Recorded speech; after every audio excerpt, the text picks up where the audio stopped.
church, my home. Bema, your church, your home. Katakan amin.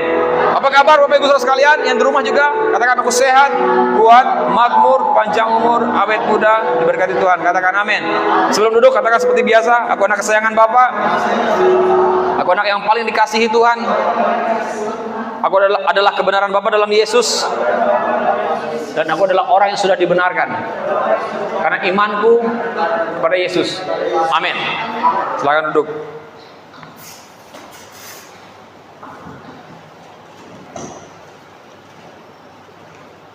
Ya, shalom Bapak Ibu. Ya, kita mau belajar firman Tuhan hari ini, ya.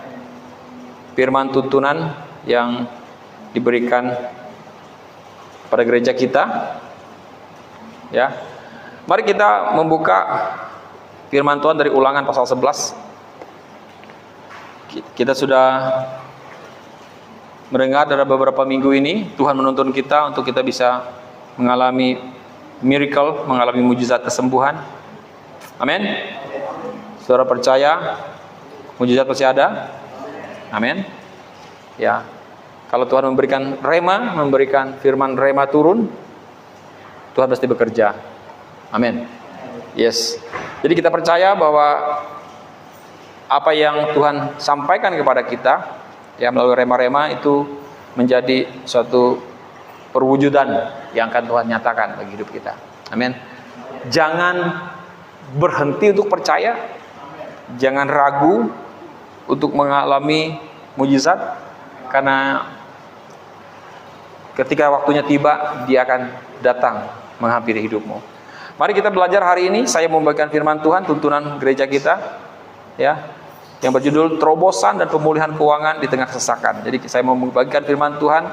Kita mau belajar tadi di 3 cerita dalam Alkitab. Kita mau belajar prinsip bagaimana kita mengalami terobosan dan pemulihan keuangan di tengah kesesakan. Nah, kalau firman rema juga turun tentang pemulihan, tentang terobosan, tentang keuangan, kita juga pasti akan mengalami berkat-berkat dalam hal pemulihan keuangan sekalipun di dalam masa kesesakan. Amin. Ya. Oke, kita percaya. Ya, mari kita lihat dalam Ulangan pasal yang ke-11 ayat 10. Kita bisa baca sama-sama. 1, 2, 3. Sebab negeri kemana engkau masuk untuk mendudukinya bukanlah negeri seperti tanah Mesir, dari mana kamu keluar, yang setelah ditabur dengan benih harus kau airi dengan jerih payah seakan-akan kebun sayur. Ayat 11. Tetapi negeri kemana kamu pergi untuk mendudukinya ialah negeri yang bergunung-gunung dan berlembah-lembah, yang mendapat air sebanyak hujan yang turun dari langit. 12. Suatu negeri yang dipelihara oleh Tuhan Allahmu, mata Tuhan Allahmu tetap mengawasinya dan awal sampai akhir tahun, dari awal sampai akhir tahun. Amin. Nah, Bapak Ibu Saudara sekalian, kalau kita baca perikop cerita tentang ini, ya, di dalam ayat ini, itu ditulis di sana ketaatan mendatangkan berkat, ketidaktaatan mendatangkan kutuk. Ya, situ ditulis seperti itu. Nah, ini berbicara tentang apa yang Tuhan katakan pada bangsa Israel, ya. Tuhan sampaikan pada bangsa Israel bahwa mereka akan memasuki suatu negeri, ya, yang disebut dengan tanah perjanjian atau Kanaan. Oke. Nah, ayat 11, ayat 10 maksud saya. Saudara bisa melihat di sana, ya, firman Tuhan mengatakan sebab negeri, ya, kemana engkau masuk untuk mendudukinya bukanlah negeri seperti tanah Mesir, dari mana kamu keluar. Ya, saya mau sampaikan Bapak Ibu, saya pernah pergi ke Mesir, tapi saya tidak tahu bagaimana situasi keadaan Mesir saat ini, saat cerita di Alkitab. Tapi yang pasti kalau kita baca, kalau kita dengar khotbah Bapak Ibu, Mesir itu adalah suatu peradaban yang begitu maju pada saat zaman itu. Ya. Cuma firman Tuhan mengatakan bahwa Mesir itu adalah suatu negeri di mana setelah ditabur dengan benih harus diairi dengan jerih payah. Jadi orang-orang di Mesir itu kalau mau menanam tanaman, tumbuh-tumbuhan, itu mereka tabur benihnya, misalnya mereka menanam bawang, menanam sayur, ya. Situ dikatakan kan harus kau airi dengan jerih payah seakan-akan kebun sayur. Nah, situ dikatakan. Jadi kalau mereka menanam bawang, sayur-sayuran atau apapun, itu yang ditanam itu harus diairi, dialiri. Ya. Dari mana asalnya? Pengairan itu datang dari sungai. Saudara tahu sungai apa yang ada di Mesir? Hah? Sungai Nil. Bukan Sungai Katingan, ya. Sungai Nil. Ya, ada kuda Nil. Jadi kalau sudah ada binatang kuda Nil, berarti itu dari Mesir asalnya. Ya, ya, Sungai Nil, kuda Nil. Nah, jadi di situ dikatakan, dan saya mau mengajak saudara mengerti tentang prinsip law and grace di sini. Saya mau mengajak saudara untuk mengerti prinsip tentang hukum Taurat dan kasih karunia. Nah, di ayat yang ke-10 ini jelas sekali adalah firman yang kita bisa pelajari, kita bisa pahami, yaitu prinsip daripada law, hukum Taurat, di mana dikatakan setelah ditabur dengan benih, setelah benih itu ditabur, harus kau airi dengan jerih payah. Nah, itu adalah prinsip hukum Taurat, sesuatu yang saudara harus upayakan dan usahakan, ya, dengan bersusah payah untuk mendapatkan hasil daripada apa yang ditabur. Oke? Nah, tapi dikatakan ayat 11, tetapi negeri kemana kamu pergi untuk mendudukinya, itu tanah perjanjian, tanah Kanaan, ialah negeri yang bergunung-gunung dan berlembah-lembah. Saudara kebayang nggak ada pergi ke suatu negeri? Ya kalau kita lihat di negeri kita Indonesia, gunung-gunung, lembah-lembah itu indah, itu subur, luar biasa. Jangan kira Israel seperti itu. Di sana itu bukan gunung-gunung kayak kita, gunung-gunung batu namanya. Jadi kalau saudara melihat gunung itu, yang saudara lihat hanya batu di dalamnya. Bukan di dalamnya, hanya batu yang terlihat. Nggak ada pohon di sana, nggak ada hutan di atas gunung. Kalau kita lihat gunung, banyak hutannya di atas gunung. Iya kan? Jadi gunung-gunung dan lembah-lembah. Nah, kalau dalam pikiran, dalam bayangan kita, Bapak Ibu Saudara sekalian, ngapain sih pergi ke tempat itu? Ya, maksudnya tidak ada subur-suburnya, bukan, tidak ada baik-baik, tidak ada sesuatu yang asik-asiknya pergi ke negeri yang dimana dikatakan bergunung-gunung dan berlembah-lembah, ya. Dan dikatakan lagi, Bapak Ibu Saudara sekalian, ya, hasil yang diperoleh daripada apa yang ditabur, yang ditaburkan, benih yang ditaburkan di tanah perjanjian itu adalah dikatakan yang mendapat air sebanyak hujan yang turun dari langit. Artinya apa? Bahwa tanah perjanjian, sesuatu yang mereka peroleh, yang mereka dapatkan hasil dari tanah perjanjian, itu sesuatu yang mereka peroleh bukan didasarkan atas jerih payah. Sesuatu yang mereka peroleh bukan didasarkan atas usaha dan upaya dan jerih payah, tetapi dihasilkan dari mana? Dari hujan turun dari langit. Saudara perhatikan, firman Tuhan mengatakan sebanyak hujan yang turun dari langit. Nah, kalau bicara tentang hujan, apa yang dimaksud dengan hujan? Biasanya hujan dihubungkan dengan apa? Dengan berkat. Nah, artinya apa? Bahwa keberhasilan apa yang mereka taburkan oleh bangsa Israel itu tergantung dari Tuhan. Bergantung dari Tuhan. Dan ayat 12 dikatakan, suatu negeri yang dipelihara oleh Tuhan Allahmu. Bayangkan. Kenapa Tuhan harus tunjukkan gunung, lembah seperti yang mustahil bisa berhasil? Supaya apa? Supaya orang bergantung pada Tuhan. Amin. Supaya engkau bergantung pada Tuhan. Kalau Mesir, engkau bergantung pada apa? Pada sungai. Kalau Mesir bergantung pada apa yang di bawah. Tapi kalau tanah perjanjian bergantung dari atas. Amin. Dikatakan suatu negeri yang dipelihara oleh Tuhan Allahmu, mata Tuhan Allahmu tetap mengawasinya. Dan dari awal sampai akhir tahun. Bayangkan dari awal sampai akhir tahun. Berarti sepanjang hidup. Sepanjang tahun. Amin. Day by day, week by week, month by month. Amin. Bulan demi bulan sampai genap 1 tahun. Dan tahun berikutnya dia katakan dia mengawasi dari awal sampai akhir. Kemudian dia pelihara hidup mereka oleh Tuhan Allahmu. Mata Tuhan Allahmu telah tetap mengawasinya. Amin. Jadi Bapak Ibu, apa yang mau kita mau pelajari dari firman Tuhan ini? Ini bukan hanya suatu firman yang lalu ini untuk bangsa Israel, yang lalu ya sudah begitu saja lewat. Tetapi ini suatu firman yang dibagikan bagi kita untuk kita memahami inilah cara Tuhan untuk memberkati hidup umatnya. Amin. Ini prinsip kerajaan surga yang kita mau tangkap, apa yang kita mau pahami dari ayat ini adalah prinsip bahwa Tuhan membuat kita diberkati bukan berdasarkan apa yang menjadi jerih payah dan usahamu, tetapi didasarkan apa? Sesuatu yang Dia memang sediakan bagi hidupmu. Dan ketika saya menyampaikan hal ini, saya tidak sedang mengajar saudara untuk tidak perlu berjerih payah, tidak perlu berusaha dan bekerja, tidak. Tapi saya sedang mengajak saudara untuk mengerti bahwa segala sesuatu itu berasal dari Tuhan. Hujan berasal dari atas. Amin. Dan dikatakan lagi suatu negeri yang dipelihara oleh Tuhan Allahmu. Amin. Hari ini percayalah, kita berada dalam suatu negeri yang dipelihara oleh Tuhan. Amin. Pekerjaanmu, usahamu, sekolah anak-anak, hidupmu dipelihara oleh Tuhan. Memang kita tidak tinggal di tanah perjanjian, tanah Kanaan, di Yerusalem, di Israel. Kita tidak tinggal di tanah Yudea dan tanah Galilea, tidak. Kita tinggal di tanah yang bernama Katingan, Kasongan. Amin. Tetapi prinsip bahwa berkat dari atas berlaku atas kehidupanmu. Amin. Prinsip bahwa Tuhan memelihara hidupmu berlaku juga atas kehidupanmu. Amin. Kita tidak tinggal di negeri yang Tuhan katakan kepada bangsa Israel. Kita tinggal di negeri di mana kita ada sekarang. Tapi prinsip hidup kita diberkati dan datang dari atas, itu berlaku atas hidup kita. Karena Tuhan yang mereka sembah adalah Tuhan yang sama dengan yang kita sembah hari ini. Amin. Bapa yang kekal. Amin. Ya, dan Dia katakan bahwa mata Tuhan tetap mengawasimu. Setiap tahun, setiap bulan, setiap waktu, Dia selalu melihat saudara.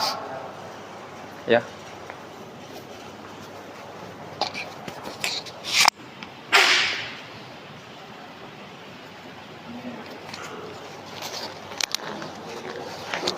Amin. Nah, jadi Bapak Ibu Saudara sekalian, saudara bisa melihat ini bagaimana Tuhan memelihara hidup kita. Dia tidak memelihara bangsa Israel seperti mereka ada di tanah Mesir. Kalau kita baca lebih dalam lagi Bapak Ibu, bangsa Israel ketika mereka memasuki tanah perjanjian, saudara tahu bahwa segala sesuatu di sana sudah tersedia. Ada kebun anggur, ada buah anggur, ada buah delima, ada buah alpukat, ada gak? Nggak ada ya. Ada buah alpukat, ada buah delima, ada buah zaitun, ada buah arak, ada buah kurma. Ya, tidak disebut tentang bawang prei, tidak disebut tentang bawang bombay, tidak disebut tentang bawang putih. Atau apa saja, timun atau semangka, tidak disebut. Tetapi buah-buah yang saya sebut belakang terakhir tadi itu disebut di Mesir, ditulis di Mesir. Saudara tahu apa artinya? Bahwa semua buah-buah yang timun, semangka, bawang prei, itu semuanya sesuatu yang ada di bawah. Saudara memetiknya bagaimana cara mengambil itu? Semuanya dengan bungkuk, membungkuk. Saudara harus duduk memetiknya. Tetapi ketika kita bicara tentang anggur, kurma, zaitun, delima, arak, itu semua buah-buah yang dipetik dengan tetap berdiri dari atas, diambil di atas, bukan di bawah. Itu yang membedakannya, Bapak Ibu. Engkau tidak perlu mengusahakan mengupayakannya seperti engkau ada di Mesir. Tetapi kita mengusahakan, tapi mereka mengusahakan mengupayakannya. Tidak perlu bersusah-susah, karena itu sudah tersedia di sana, sudah ada kebun-kebun itu, tinggal mereka memetiknya saja. Nah, jadi Bapak Ibu Saudara sekalian, ini yang harus kita pahami. Nah, kita mau lihat contoh terobosan di tengah kesulitan finansial. Kita mau lihat hal yang pertama di dalam cerita 2 Raja-Raja pasal 6 ayat yang pertama. 2 Raja-Raja pasal 6 ayat yang ke-1. Ini cerita tentang para nabi yang sedang membangun tempat tinggal, ya. Nanti kita baca, oke? Nah, prinsip yang pertama ini Bapak Ibu Saudara sekalian, yaitu tentang kapak yang mengapung. Contoh terobosan di tengah kesulitan finansial.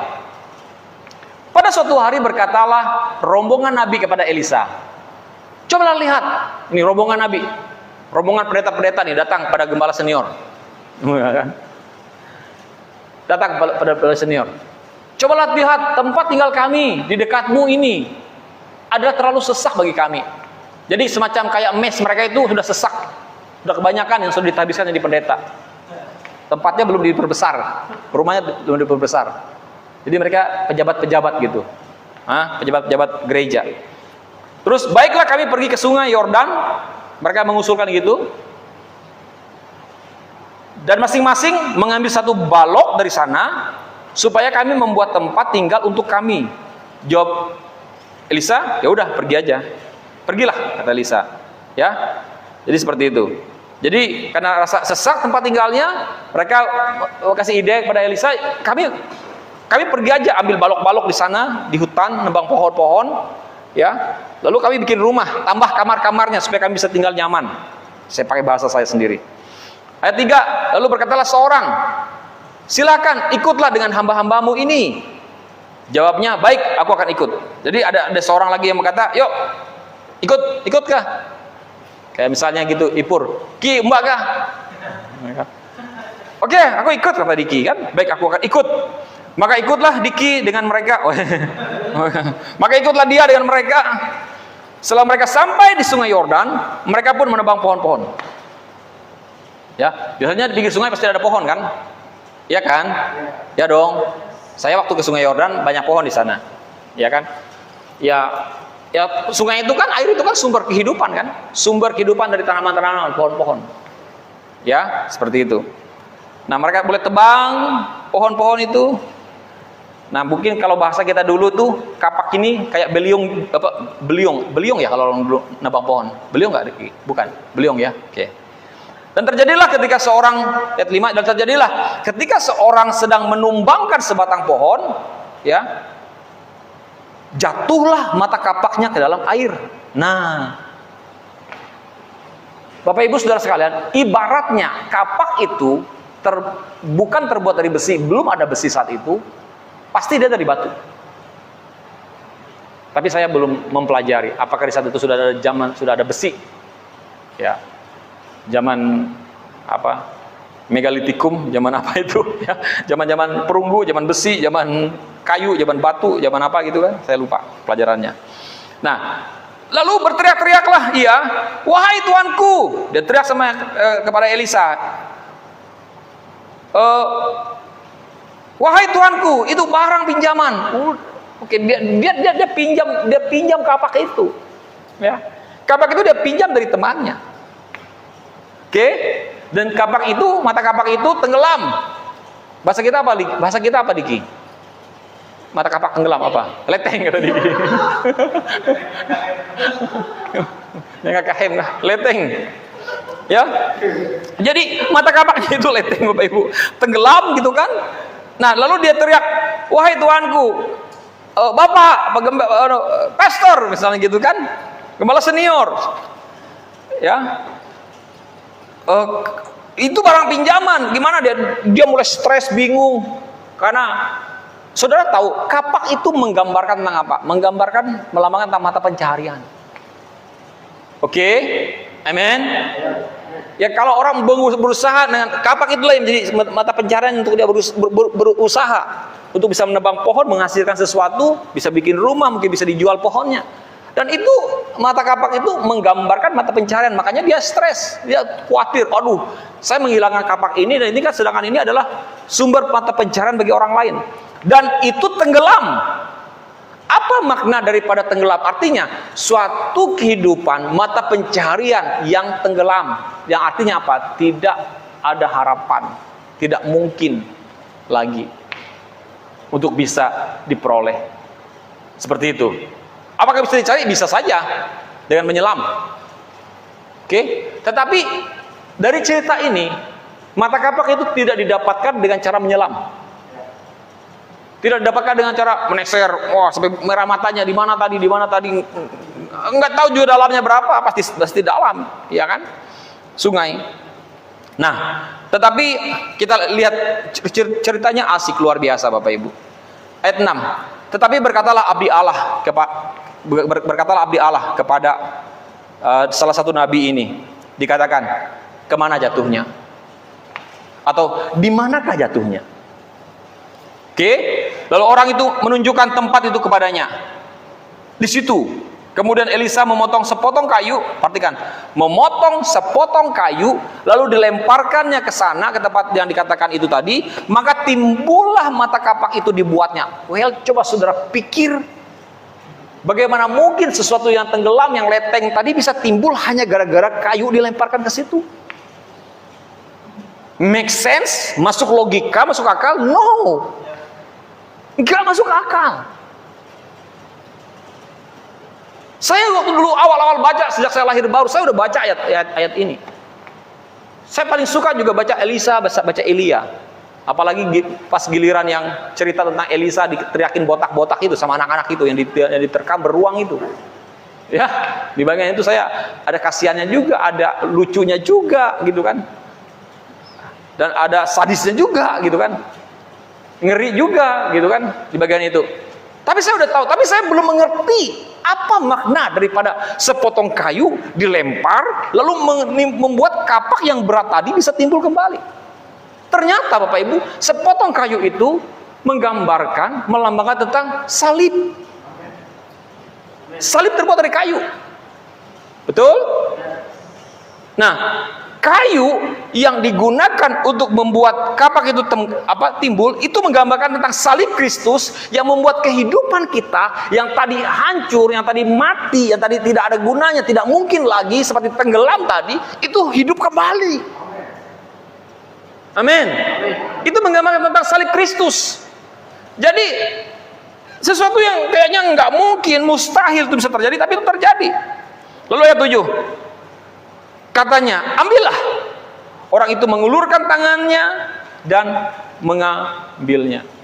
Jadi ulurkan tangan, artinya apa?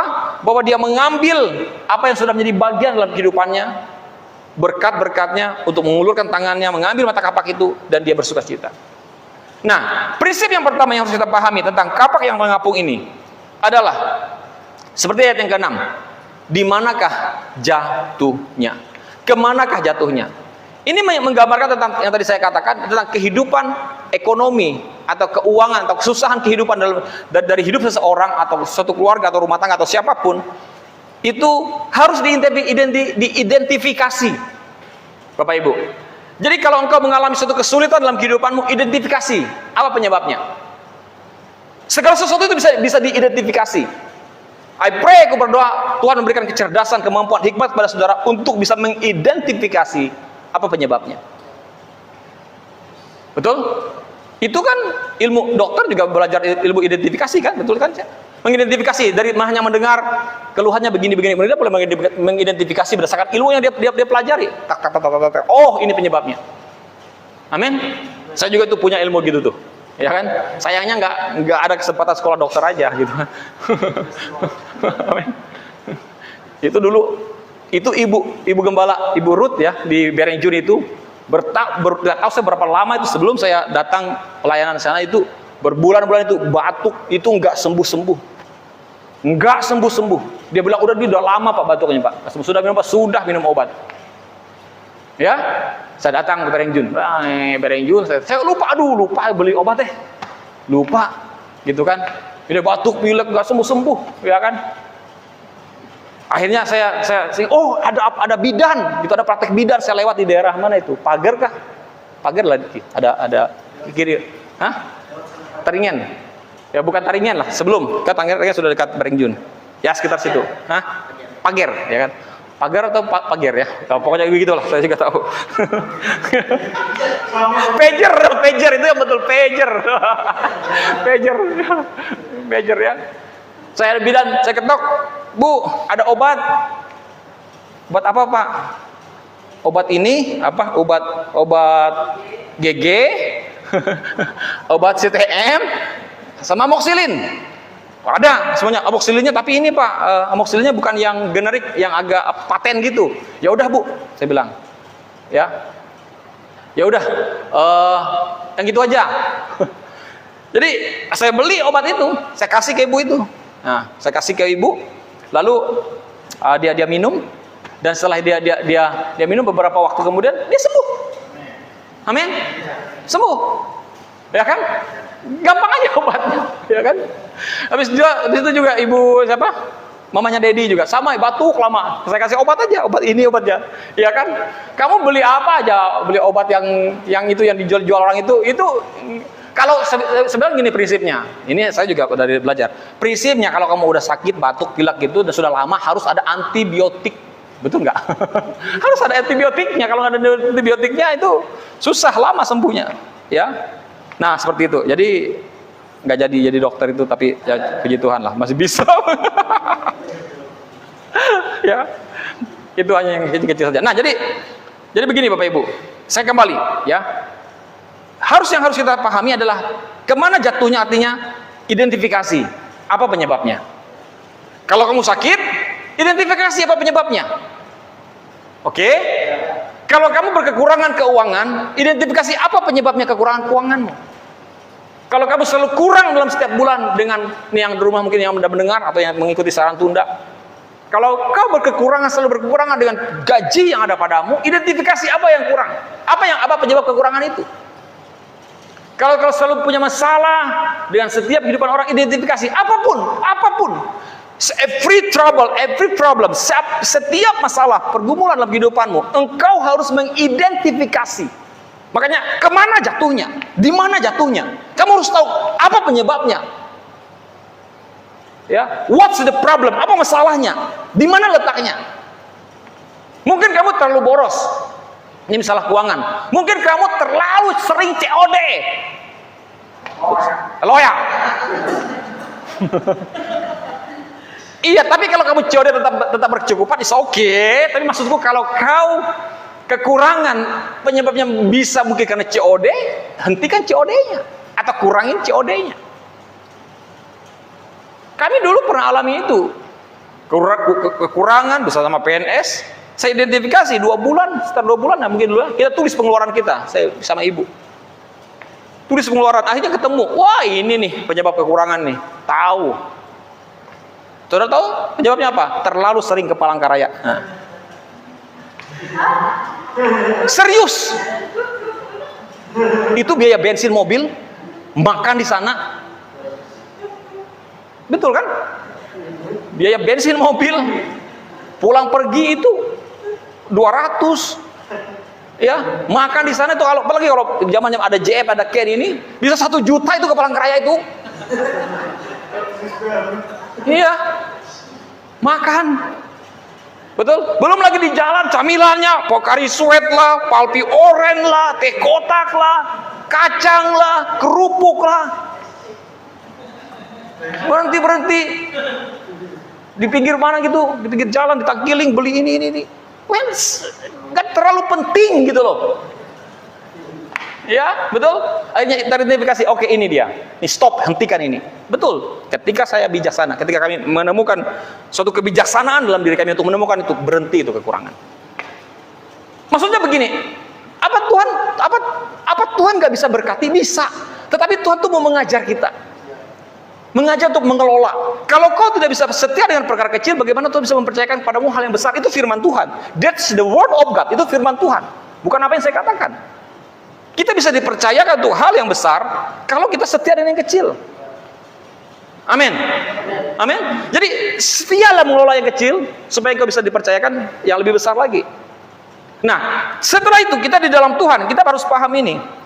Semakin kita dewasa di dalam Tuhan, semakin kita bukan di dalam Tuhan, dalam kehidupan manusia, di dalam kehidupan kita sebagai manusia, semakin kita bertumbuh dewasa, semakin kita terlepas hubungan tanggung jawab dengan orang tua, tidak bergantung dari mereka.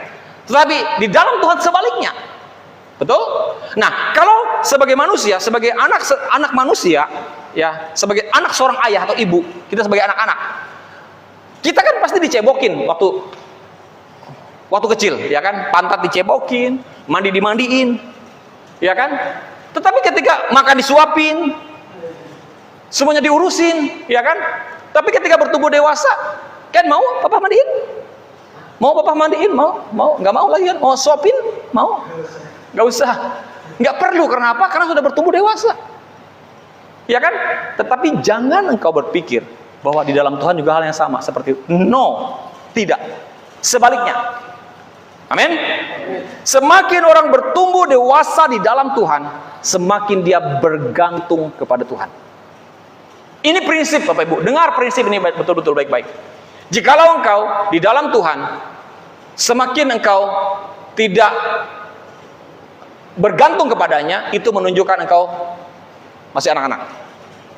Orang yang tidak peduli dengan Tuhan, orang yang cuek dengan Tuhan, tidak peduli, tidak mempedulikan Tuhan, itu menunjukkan dia anak-anak. Tetapi ketika orang itu bergantung pada Tuhan, sangat butuh dengan Tuhan, ya, sangat sangat tergantung dengan ibadah, dengan doa, dengan apa, itu menunjukkan orang itu dewasa. Oke, gampang aja untuk lihat orang dewasa atau tidak dewasa dalam hidup ini. Dewasa dalam kerohanian maksud saya. Lihat dia, apakah dia sungguh-sungguh dengan Tuhan. Kalau dia nggak mau sungguh-sungguh dengan Tuhan, itu anak-anak, childish, masih kekanak-kanakan. Tapi kalau semakin lihat orang kayaknya addicted untuk ibadah, pengen doa, nggak lupa doa, tidak menjauh dari ibadah-ibadah, itu menunjukkan bahwa orang itu adalah orang yang semakin bertumbuh dewasa, karena dia semakin bergantung dengan Sang Penciptanya. Amin. Nah, itu yang Tuhan inginkan. Tuhan suka seperti itu. Ya, Tuhan suka seperti itu. Nah, jadi identifikasi apa masalahmu. Setelah engkau tahu apa masalahnya, perbaiki itu. Bertobat di bagian itu, jangan ulangi lagi lakukan, tetapi mulai berubah. Ubah, ya. Ubah apa yang engkau apa yang sedang terjadi jikalau engkau menemukan, mengidentifikasikan apa yang menjadi masalah dalam kehidupanmu. Jangan lagi melakukannya. Ya, melangkah untuk keluar dari tempat itu. Amin. Nah, kemudian yang kedua, Bapak Ibu, adalah minyak seorang janda. Kita baca contoh terobosan yang kedua adalah minyak seorang janda, 2 Raja-Raja 4 ayat 1. 2 Raja-Raja ayat 1. Salah seorang dari istri para nabi mengadukan halnya. Ini nabi lagi nih. Salah seorang dari istri-istri para nabi mengadukan halnya kepada Elisa sambil berseru, "Hambamu, suamiku sudah mati, dan engkau ini tahu bahwa hambamu itu takut akan Tuhan." Jadi ada seorang istri nabi, jandanya nabi, ngomong kepada Elisa, istrinya pendeta nih, ngomong kepada gembala senior. Engkau tahu bahwa suamiku itu, ya, sudah mati, dan bahwa dia adalah hamba yang takut akan Tuhan. Oke, terus dia katakan, tetapi sekarang dia katakan, nah, mereka punya masalah, ternyata mereka terlilit utang. Mereka punya masalah utang. Ya, mungkin kredit gitu kan. Nah, kayak tadi tuh saya lupa ya bagian pertama tadi. Mungkin kita terlalu banyak kredit, belum berarti satu kredit lagi yang lain. Nah, itu dia salah satunya. Identifikasi apa saja, ya, mengidentifikasi masalah keuangan atau apapun. Nah, tetapi sekarang penagih hutang sudah datang untuk mengambil kedua orang anakku menjadi budaknya, ya. Tapi sekarang penagih hutang sudah datang untuk mengambil kedua orang anakku menjadi budaknya. Artinya apa? Kalau dia nggak bisa bayar hutang, maka anaknya akan diambil untuk jadi budak. Stres janda ini, ya, karena dia terlilit utang. Nah, kemudian yang kedua, maksud ayat kedua, jawab Elisa kepadanya, apakah yang dapat ku perbuat bagimu? Terus dia katakan, beritahukanlah kepadaku apa-apa yang kau punya di rumah. Ini dia kalimat ini, beritahukan padaku apa yang kau punya di rumah. Berkatalah perempuan itu, hambamu ini tidak punya sesuatu apapun di rumah kecuali sebuah buli-buli berisi minyak. Sudah tahu buli-buli? Itu kayak kendi itu berisi minyak. Ya. Ayat 3, lalu berkatalah Elisa, pergilah, mintalah bejana-bejana dari luar, daripada segala tetanggamu, bejana-bejana kosong, tetapi jangan terlalu sedikit. Oke. Pur, misalnya, ambil, pinjam bejana, tempat EL, tempat Dedi, tempat Oce, tempat Tari, tempat siapa, tempat kami gitu, ibaratnya gitu. Pinjam, bejana dari tetangga-tetanggamu, kan sama EL tetanggaan kan, sama Ibu EL kan tetanggaan. Pinjam. Nah, contoh aja, ya. Dikatakan pinjam jangan terlalu sedikit, ya. Oke, mintalah, dikatakan. Terus jangan terlalu sedikit. Kemudian masuklah, tutuplah pintu sesudah engkau dan anak-anakmu masuk. Lalu tuanglah minyak itu ke dalam segala bejana. Mana yang penuh angkatlah. Ya, tuang. Kalau penuh angkat. Pergilah perempuan itu daripadanya, ditutupnya pintu sesudah ia dan anak-anaknya masuk, dan anak-anaknya mendekatkan bejana-bejana kepadanya, sedang ia terus menuang. Bayangkan, minyak yang sedikit tadi disuruh menuang, enggak berhenti-berhenti mengalir. Kita melihat satu kemustahilan yang kedua. Kemustahilan yang pertama, kayu menimbulkan kapak yang tenggelam. Sekarang minyak sedikit yang dituang gak berhenti mengalir, terus memenuhi bejana-bejana. Tempat-tempat mungkin ada baskom situ, mungkin ada ember, ada gayung, ada gentong, ada apa, belanai, ada apa, ya, semua disiapin. Oke, mendekatlah bejana-bejana kepadanya, sedang ia terus menuang. Ayat ke-6. Ketika bejana-bejana itu sudah penuh, berkatalah perempuan itu kepada anaknya, dekatkanlah kepadaku sebuah bejana lagi. Tetapi jawabnya kepada ibunya, tidak ada lagi bejana. Lalu berhentilah minyak itu mengalir. Detik di mana anak itu mengatakan, nggak ada lagi bejananya, berhenti mengalir. Artinya apa? Bahwa berkat Tuhan itu sebetulnya tidak bisa berhenti jikalau engkau terus menyediakan dirimu sebagai bejana. Amin. Tetapi dia akan berhenti kalau kau menghentikan, kalau kau tidak menyediakan dirimu sebagai bejana. Pertanyaannya, apa yang ada padamu? Jadi kembangkan apa yang ada padamu, kembangkan kemampuanmu, kembangkan skill, keahlian apa yang ada padamu. Seorang perempuan janda ini dia punya minyak. Minyak itu yang dia pakai. Itu dikembangkan atau diberkati. Sama dengan kita, apa yang kita punya? Amin, kembangkan itu. Keahlian kita, ability, kemampuan, skill kita. Kembangkan itu. Untuk apa? Untuk Tuhan bekerja melalui itu, dan Tuhan terus memberkati. Selama kita menjadikan diri kita sebagai bejana yang menerima berkat Tuhan, maka berkat itu tidak pernah berhenti mengalir. Tapi saya percaya, saudara bukan orang yang berhenti untuk menjadikan dirimu sebagai bejana di mana Tuhan mencurahkan berkatnya. Amin. Berkat Tuhan akan terus mengalir ke dalam bejana-bejana kehidupanmu. Melalui apa? Melalui setiap kemampuan apapun yang kau punya. Ability, skill, keahlian, atau apa saja, pikiranmu, atau sumber daya apa yang kau punya. Mungkin hanya uang yang sedikit, kau bisa mengembangkannya untuk bisa berusaha mengerjakan segala sesuatunya. Mungkin kau memiliki suatu kan ada orang dalam dunia ini yang orang itu enak gitu loh, enak dimintain tolong. Itu talentamu. Ya, saya pakai kata talenta. Itu talent yang Tuhan berikan dalam kehidupanmu. Ada orang yang punya kemampuan, punya talenta seperti ini, ada yang punya seperti ini. Nah, pakai itu. Ketahui apa yang menjadi talentamu, apa yang menjadi skillmu. Gunakan itu untuk menjadi berkat, di mana Tuhan memakai itu untuk terus mengalirkan berkatnya dalam kehidupanmu. Mengalir dan terus mengalir. Amin. Ingat baik-baik.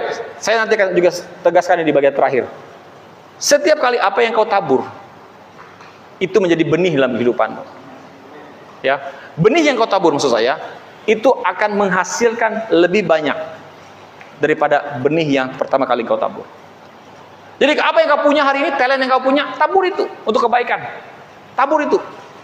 Karena Tuhan akan mengembangkan yang sedikit tadi menjadi banyak. Dan dia tidak hanya memelihara hidupmu hari ini, tetapi itu akan memelihara hidupmu di masa depan. Bahkan keturunanmu, anak, cucu, dan seterusnya. Saya yakin dan percaya, orang yang menabur kebaikan, menabur uang, menabur segala sesuatunya untuk kebaikan, untuk gereja, untuk pelayanan, saya percaya keturunannya tidak akan pernah meminta-minta roti. Firman Tuhan mengatakan, berbahagialah. Coba Mazmur 112 ayat yang ke-1. 112 ayat yang pertama. Oke. Haleluya. Baca sama-sama. 1, 2, 3. Berbahagialah orang yang takut akan Tuhan, yang sangat suka kepada segala perintahnya. Ayat 2. Anak cucunya akan perkasa di bumi, angkatan orang benar akan diberkati. Amin. Ayat 3, coba. Harta dan kekayaan ada dalam rumahnya, kebajikannya tetap untuk selamanya. Saudara tahu, Ayat 1 ayat 2 ini ayat CD saya. Ya, ayat CD saya. Coba saudara perhatikan, coba kembali ke ayat 1 pun. Berbahagialah orang yang takut akan Tuhan, yang sangat suka kepada segala perintahnya. Anak cucunya akan perkasa di bumi, angkatan orang benar akan diberkati. Saudara tahu kenapa sejak terjadi seperti itu, anak cucunya akan perkasa di bumi, angkatan orang benar akan diberkati? Karena dia menjadi orang yang takut akan Tuhan. Dia menabur hidup takut akan Tuhan. Hidupnya akan diberkati. Dikatakan harta kekayaan. Ya. Ayat 3. Dan kekayaan ada dalam rumahnya, kebajikannya tetap terus selama-lamanya. Jadi Bapak Ibu Saudara sekalian, itu akan memelihara hidupmu dan bahkan kehidupan masa depanmu. Bahkan anak cucumu akan diberkati Tuhan. Saya percaya Bapak Ibu, keturunan-keturunan kita yang takut akan Tuhan, yang menabur dan memberi hari ini, mungkin kita tidak menikmati apa yang kita tabur, tetapi anak cucu kita akan menikmatinya. Ya, saya ingat petua orang tua kita. Jikalau kau makan buah, kamu rasa enak buah itu, tanam bijinya. Ya, oke, tanam bijinya, biarkan engkau akan menikmati ini masa depan. Kalau kau tidak sempat menikmatinya, anak cucumu yang akan menikmatinya. Betul? Kira-kira kalau kita tanam buah durian hari ini, jadi sempat ya kita nikmati? Kalau 20 tahun lagi sempat nggak? Hah? Sempat ya? 20 tahun lagi. Berapa tahun kira-kira buah durian ya? Saya 48, 20 tahun 68. Sempat lah ya. Tanam durian 68 lagi. Ya kan? Jadi sempat mungkin ya. Amin. Yes. Ya kalau kau rasa makan buah enak, ya tanam. Ya, supaya kau bisa nikmati lagi. Amin. Ya. Ayat yang ke-7. Kemudian pergilah perempuan itu memberitahukannya kepada abdi Allah, dan orang itu berkata, pergilah jualah minyak itu, bayarlah hutangmu dan hiduplah dari lebihnya engkau serta anak-anakmu. Jadi selesai masalahnya. Karena berkat Tuhan tadi mengalir. Amin. Ketiga. Yuk, janda Sarfat. 1 Raja-Raja 11. 1 Raja pasal 12. Pasal 17 maksud saya. 1 Raja-Raja pasal 17.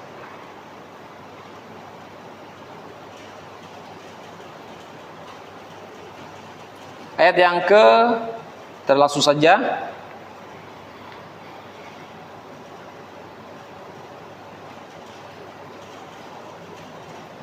Ayat yang ke-11. Ketika perempuan itu pergi mengambilnya, ia berseru lagi, cobalah ambil juga bagiku sepotong roti. Ini Elia, tadi Elisa, tadi cerita Elisa. Ini cerita Elia dengan seorang janda di Sarfat. Saudara tahu Sarfat itu ada di Sidon. Sidon itu di mana? Sidon itu minggu yang lalu saya cerita. Sidon itu tempat asal perempuan Syro-Fenisia. Oke. Nah, kemudian Sidon ini adalah tempat kota asalnya daripada Ratu Isabel. Nah, gitu kan. Ya. Artinya itu bukan orang Yahudi. Nah, di situ Elia bertemu dengan seorang janda Sarfat, dan Tuhan menyuruh dia untuk pergi ke tempat perempuan itu untuk memelihara Elia supaya dia makan. Dia lapar, dia harus makan. Kamu pergi ke rumah perempuan ini, janda ini, dan kamu akan diberi makan di situ. Itu Tuhan bilang. Bahasanya seperti itu. Ya, maksudnya saya pakai bahasa saya. Kalau sudah baca di sebelumnya, ayat sebelumnya. Tapi kita tidak baca itu, oke? Nah, kata Elia, ya, ketika perempuan itu pergi mengambilnya, ia berseru lagi, ya.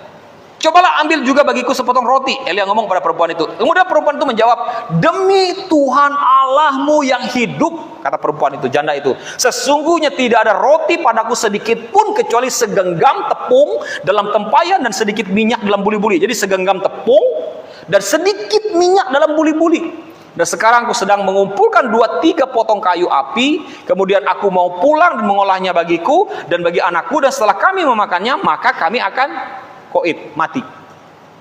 Ya, tapi Elia berkata kepadanya, janganlah takut, pulanglah, buatlah seperti yang kau katakan, tetapi buatlah lebih dahulu bagiku sepotong roti bundar kecil daripadanya dan bawalah kepadaku, kemudian barulah kau buat bagimu dan bagi anakmu.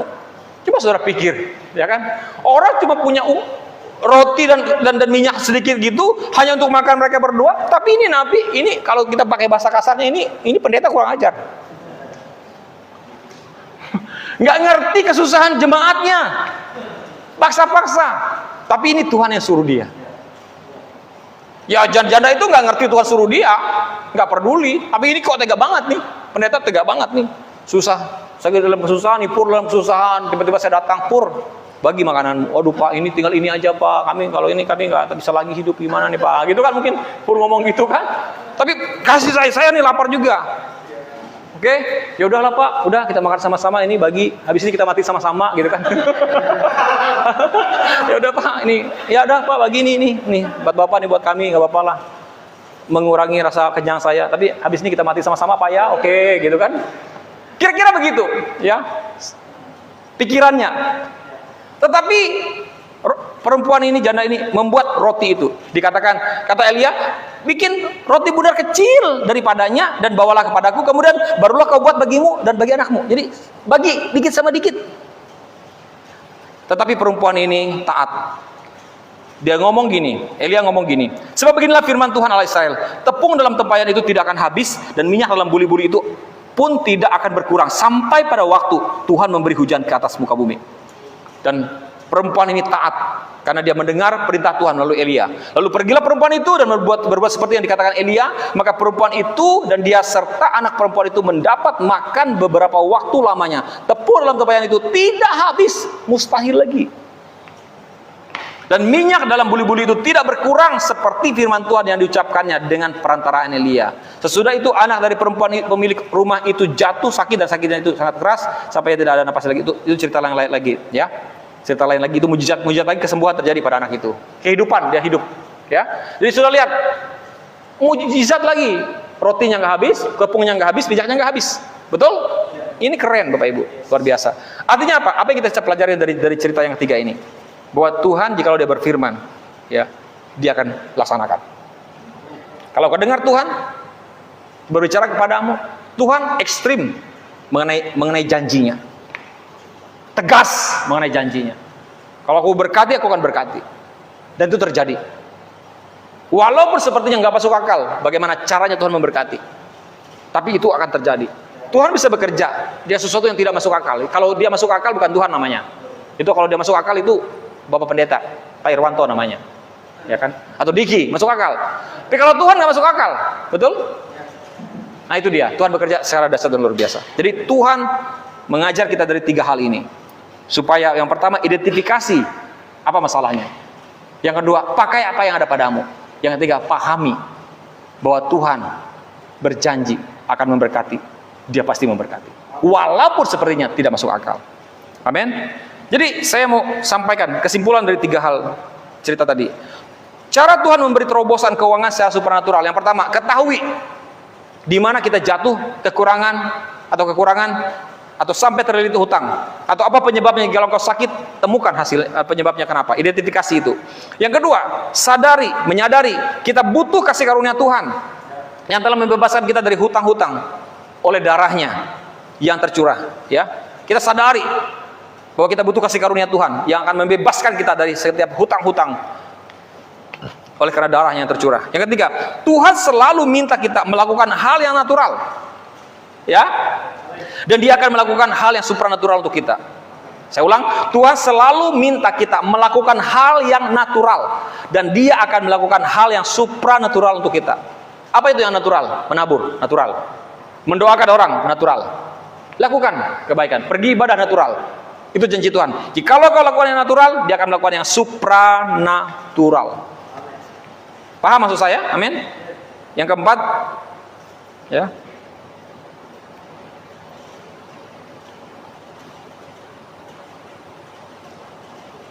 harus menabur yang natural tadi. Harus menabur dengan apa yang kita punya. Itu natural. Tuhan tidak bertanya apa yang tidak kita punya. Dia ingin kita percaya. Bahkan dalam masa sulit, masa kita mempunyai banyak hutang, kita harus terus menabur dengan apa yang kita punya, ya.